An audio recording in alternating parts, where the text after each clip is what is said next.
El conectado de hoy va a ser alrededor de eso que hoy en día nos está atormentando tanto, el virus, los virus como tal. Quiero que entiendan un poquito sobre qué es un virus. Entonces, un virus por lo general no cumple los aspectos que tiene cualquier ser vivo, las funciones básicas de cualquier ser vivo, como alimentarse, reproducirse, relacionarse, metabolizar y demás, eliminar sustancias. Ellos solo cumplen eso cuando están dentro de un huésped. Ese huésped que puede ser un animal, una planta, una bacteria. Entonces ellos son más pequeños que una bacteria y pueden apoderarse de ella fácilmente. ¿Cómo lo hacen? Pues imaginemos que un virus quiere entrar a nuestro organismo, al organismo de un animal. Entonces, por lo general, esos virus van a entrar a ese animal que tiene las defensas bajitas, que en su sistema inmunológico tiene, pues no puede defenderse adecuadamente, entonces lo ve como muy apto para poder reproducirse. Entonces, él como tiene un material genético, recuerden que el material genético puede ser ADN o ARN, entonces él como tiene un material genético, lo va a introducir a mis células y va a entrar su material genético a mis células y pues como mis células se reproducen, se va a reproducir no con mi material genético, sino con el material genético de él. Entonces todas mis células van a tener el material genético de este virus y pues va a invadir todo mi cuerpo hasta el punto que me voy a enfermar mucho. Entonces, ¿cuál es la tarea? Tener nuestro sistema inmunológico excelente. Si tenemos nuestras defensas altas, eso implica que nada, ningún patógeno, ningún virus, bacteria y demás puede entrar a nuestro organismo. Entonces, la tarea no es comprar solamente alimentos alimentos que van a durar mucho tiempo, sino comprar frutas, verduras y demás que ayuden a que nuestras defensas se eleven y puedan atacar a los virus, a las bacterias y demás. ¿Listo? Entonces ya saben cómo hay que protegerlos. Buenos días chicos, espero estén muy bien. El día de hoy vamos a hablar un poquito sobre la temática del sistema nervioso. En el ambiente de aprendizaje anterior se desarrolló la temática del sistema endocrino, que ahí está relacionado con las hormonas y demás. Ese sistema junto con el sistema nervioso están estrechamente relacionados. Entonces acá voy a sacar un poquito, voy a tratar de retomar ciertos elementos de ese sistema endocrino para que no entiendan que cada uno va por un camino diferente, sino que ambos están estrechamente relacionados. Entonces, como pueden ver, les realicé este esquemita en el que reúno muchos elementos que nos lleva a entender muy bien la temática del sistema nervioso. Entonces, acá podemos ver que el sistema nervioso es el conjunto de células especializadas en la conducción de señales eléctricas. Entonces, ¿cómo está conformado ese sistema nervioso? Pues por células gliales y neuronas. Entonces, acá, como pueden ver, tenemos una célula glial y una neurona. Estas están estrechamente relacionadas. No vamos a encontrar una por aparte y no, sino que ambas van a estar muy unidas. Entonces, acá vemos la estructura de la neurona. La neurona es una célula nerviosa de tipo eucariota, es decir, que tiene un núcleo definido y en ese núcleo vamos a encontrar el material genético. Además tiene mitocondrias, que es la que le permite el movimiento, tiene un soma, tiene las dendritas, estas son las dendritas, que esas son las que van a permitir realizar sinapsis con otra neurona. Entonces, acá puede llegar otra neurona y se conectan entre dendritas y ahí van a hacer sinapsis. Y eso es cuando esa situación sucede cuando te están preguntando algo. Por ejemplo, díganme qué es una célula eucariota, una célula vegetal. Entonces, eso para recurrir a dar una respuesta, nuestras células tienen que realizar sinapsis para poder recordar y retomar una idea. Entonces, acá tenemos una vaina de mielina, que es esta, debido a que, como decíamos acá, que el sistema nervioso permite la conducción de señales eléctricas, esta vaina de mielina es como el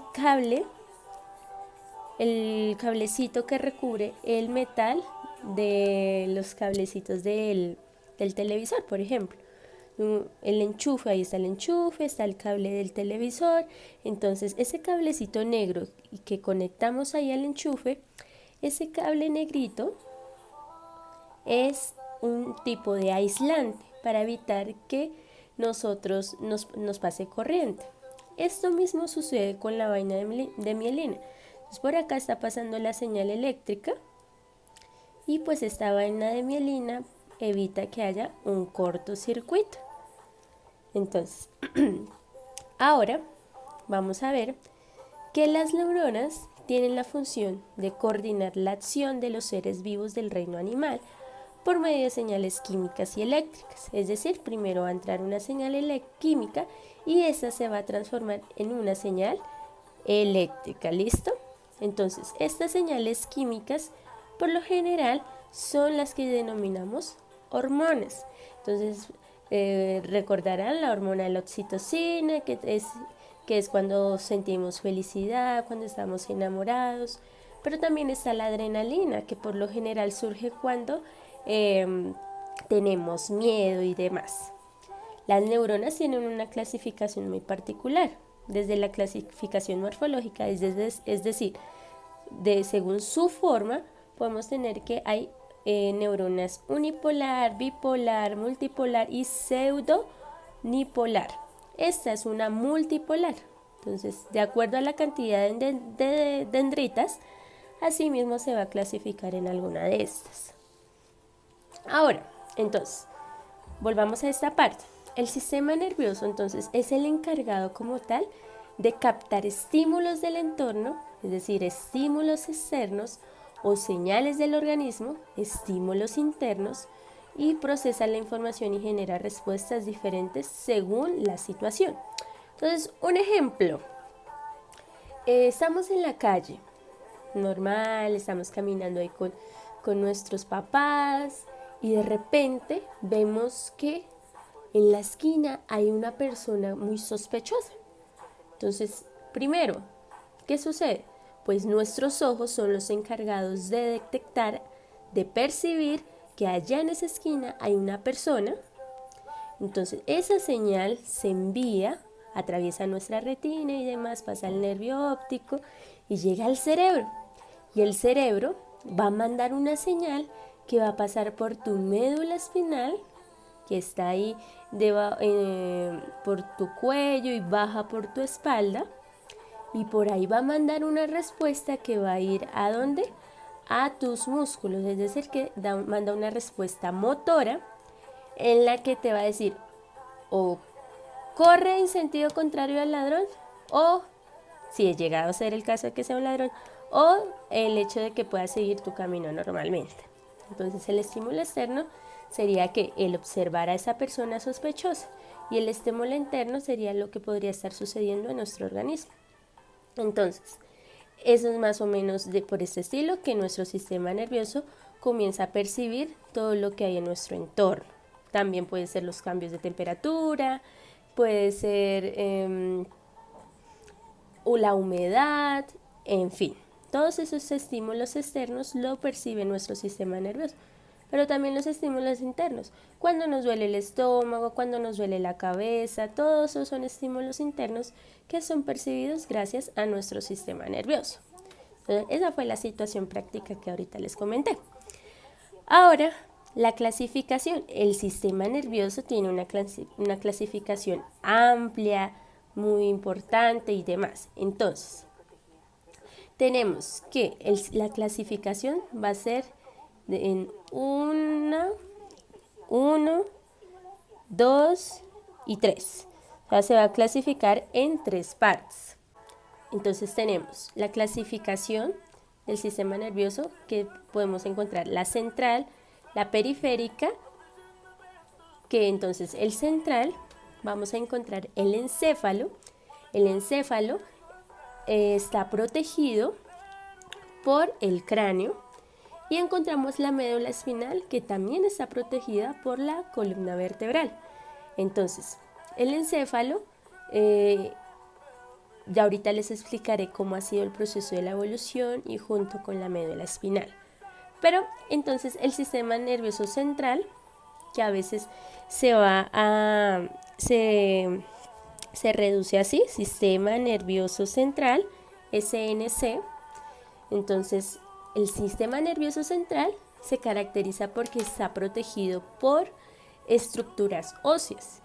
El encéfalo por el cráneo, la médula espinal por la columna vertebral. Entonces, así lograremos diferenciarlo con los otros tipos. El periférico, entonces, es el conjunto de nervios que conectan el sistema nervioso central al resto del organismo. Es decir, que el periférico lo vamos a encontrar, son nervios. Entonces son nervios que están conectados a nuestro encéfalo y a nuestra médula espinal. Y ese sistema nervioso periférico, que son todos los nervios, está rodeado en todo nuestro cuerpo. En todo nuestro cuerpo vamos a encontrar nervios. Entonces todos esos nervios van a estar conectados a nuestro encéfalo y a nuestra médula espinal. Para mayor información podrían buscar en Google cuáles son los diferentes nervios que encontramos en nuestro organismo. Podrían aprenderse los más importantes y en fin. Ahora, otra clasificación del sistema nervioso es que encontramos el somático, que entonces me dice que es el conjunto de neuronas que hace posible las acciones voluntarias. Es decir, ¿qué será una acción voluntaria? A ver, pensemos un ratico. Es lo que nosotros pensamos, o sea, voy a hacer este movimiento, entonces yo pienso previamente que acá entonces está mi cartuchera, yo la voy a coger y la voy a dejar acá porque me estorba para el video. Entonces, eso sería una acción voluntaria, o el hecho de irme de un lugar a otro, de salir de la casa y llegar al colegio, es una acción voluntaria que yo estoy realizando. Mientras que el autónomo es el encargado de realizar funciones que son controladas de forma involuntaria. Entonces, a ver, ¿qué acción involuntaria tenemos en nuestro cuerpo? Algo que nosotros decimos, bueno, definitivamente eso yo no lo voy a controlar. Por ejemplo, el corazón. Yo no le puedo decir a mi corazoncito, al corazoncito, ay, perdón, mi corazón tan feíto, deje de latir o lata. No le podemos decir eso porque es que mi corazón está regulado por el sistema nervioso autónomo, el cual me dice que controla de forma involuntaria las acciones de este. Pero además el autónomo va a estar clasificado en dos, el simpático y el parasimpático.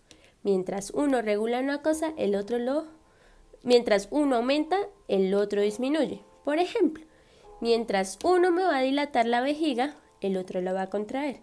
Esto con el fin de ¿qué? De regular nuestro organismo. En Google hay muchísimas imágenes relacionadas con estas dos.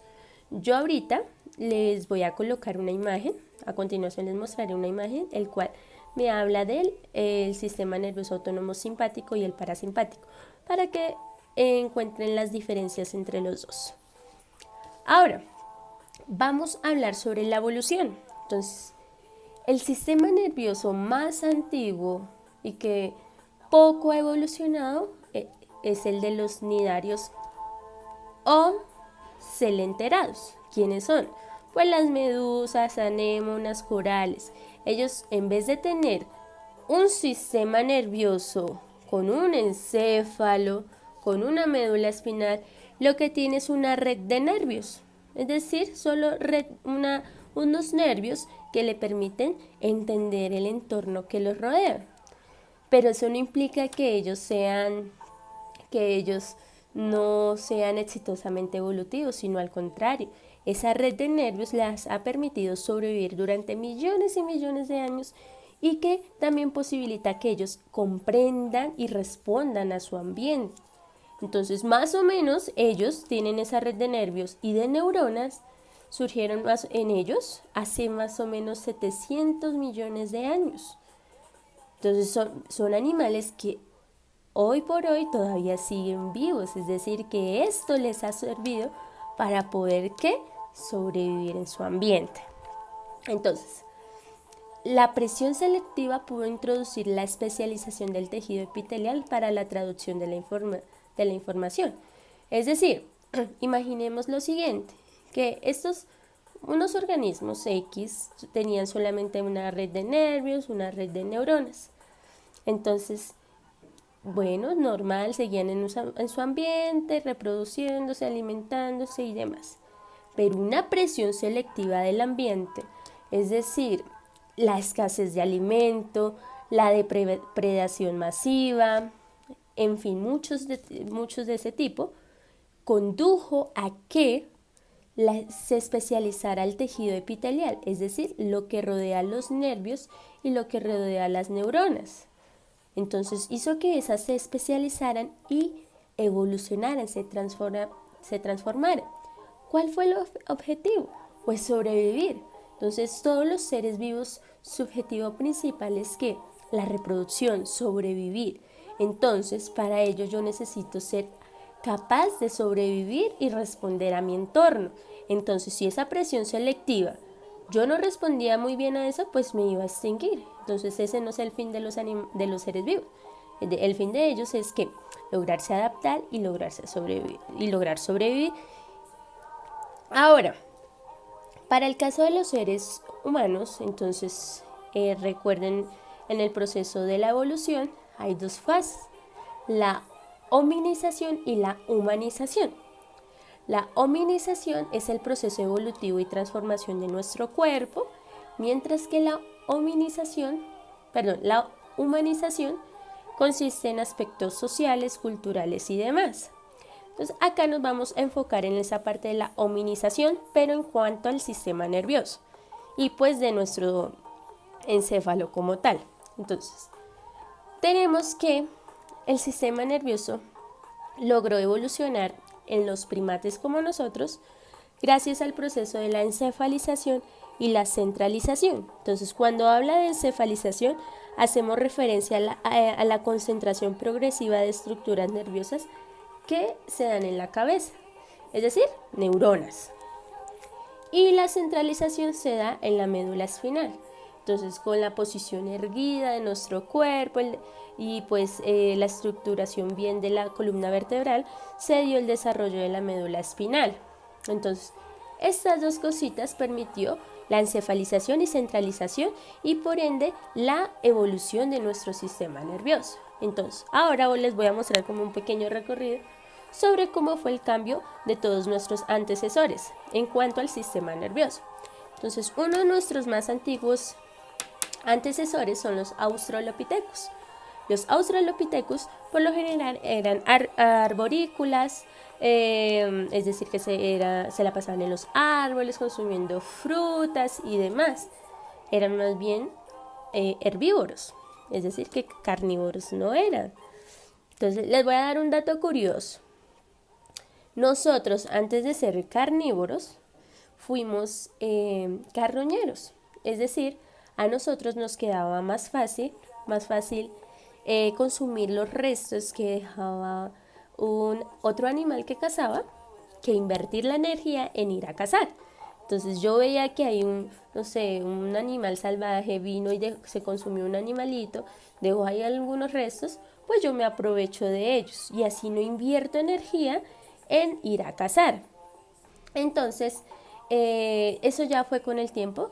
Entonces ahí era como un paréntesis, un dato curioso sobre que antes de ser carnívoros fuimos carroñeros y antes de ser carroñero fuimos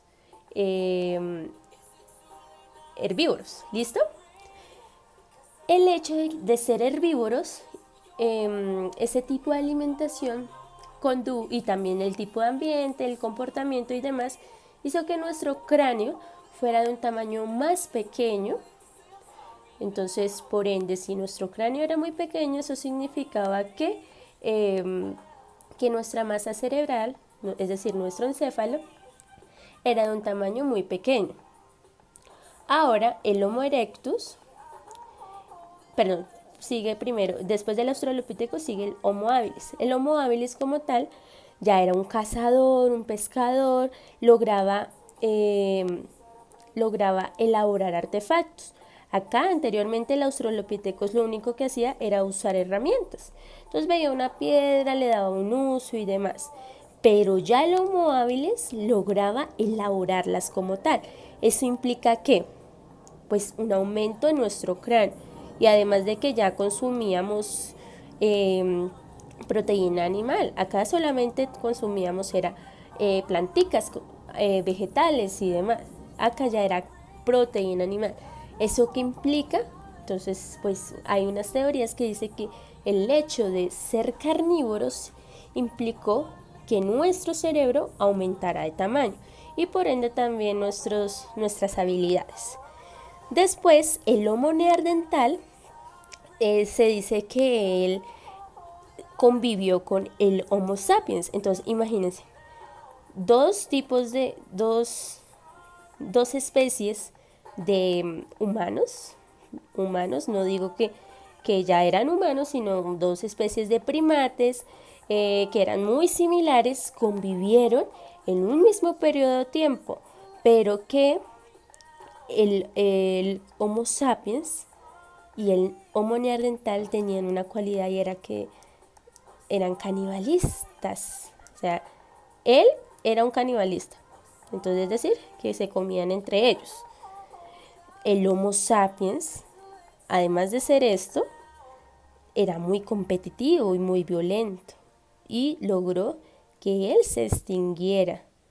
Entonces, el Homo sapiens, también con su comportamiento social, con su pensamiento abstracto, hizo que este sistema nervioso se complejizara hasta tal punto de que pues hoy en día llegamos a producir artefactos que inclusive no podemos ver a simple vista, sino que son microscópicos. Entonces es interesante todo lo que nos lleva a nuestro sistema nervioso. Gracias a él es el que podemos percibir todo nuestro entorno, pero también necesitamos de otros, del sistema endocrino, necesitamos del sistema óseo, del sistema muscular.